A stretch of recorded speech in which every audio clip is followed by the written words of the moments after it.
When it comes to U.S. presidents, one of the most well-known is our 26th and our youngest president, Theodore Roosevelt. If you've ever taken a history class at any point in your life, chances are you've heard of him. After all, he was part of a very important part of our history. But just in case, allow me to refresh your memory of some of his accomplishments. For starters, Roosevelt was a president who oversaw and started the Panama Canal, which was the canal between the Pacific and Atlantic Ocean that's used for trade.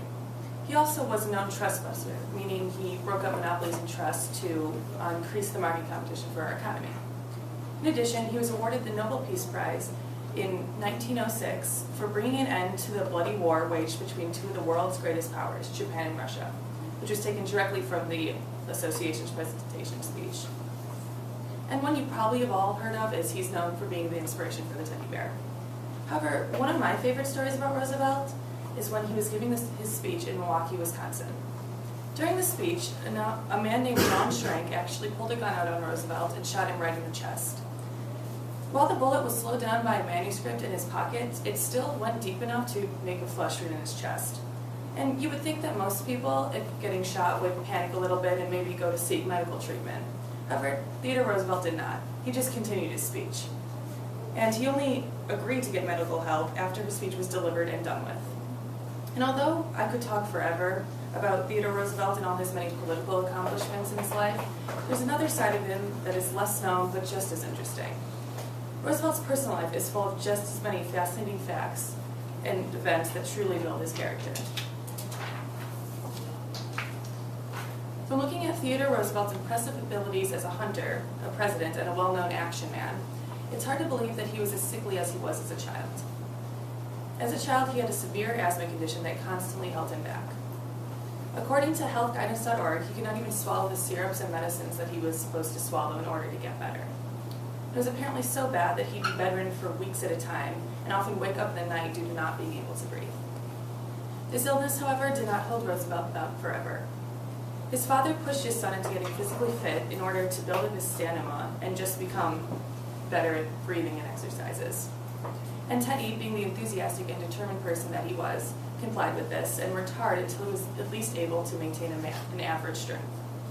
In fact, he was able to rise up so far from where he was that when he attended Harvard in 1876, he went into boxing. Roosevelt's sickness was not the only setback he had to overcome, though. 2 years after Theodore went to college, tragedy struck him. His father, whom he was closest to out of anyone in the world, passed away. For Teddy, this was extremely horrible, as he not only looked up to his father, but he owed much of his success to him. If it had not been for his father's influence, he would have never been able to get the motivation he needed to better himself physically and mentally. Plus, the timing of his death was not even slightly convenient. But even though it was a huge loss for him, Roosevelt continued to pursue his education career and did not let it hold him back for long.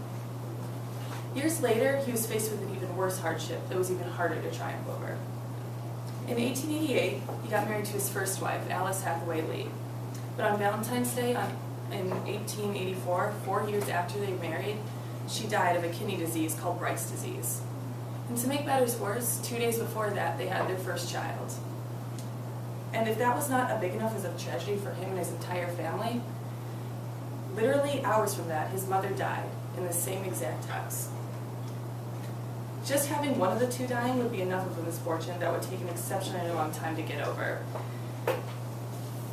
However, instead of taking time off to recuperate at first, Theodore Roosevelt just pushed himself harder in his political life on the New York Assembly. However, eventually the pain of losing them both was proved to be too much for him to handle, and he left his home to travel the West. He did not take his newborn daughter, Alice, named after his late mother, with him. Instead, he left her in the care of his sister. However, a couple years later, he did return to raise his daughter, and he did end up remarrying. It is undeniable that Theodore Roosevelt was an important part of history, but besides that, his life is incredibly inspirational. Going back to the story about his shooting in the beginning, while it was rather interesting and a bit shocking, to me it was always really great. It was very symbolic of how his entire life has been. All his life, Teddy has had setbacks. As a child, he was sick. As an adult, he lost his parents and his wife, the people he loved most in the world, leaving him devastated. However, these tragedies are not the stories you hear about Roosevelt. And when you first think about Roosevelt, these are probably the things you think about first. Instead, the focus is on the amazing things he accomplished in his life before and after his presidency. When you hear about Teddy Roosevelt, you hear about his nationalism and his determined attitude to get whatever he wanted done. Not about how sick he was as a child or all the people that he lost. Just like he kept going during his speech, Roosevelt kept going on during his life, no matter what bullets came his way. And that is what makes him a great man.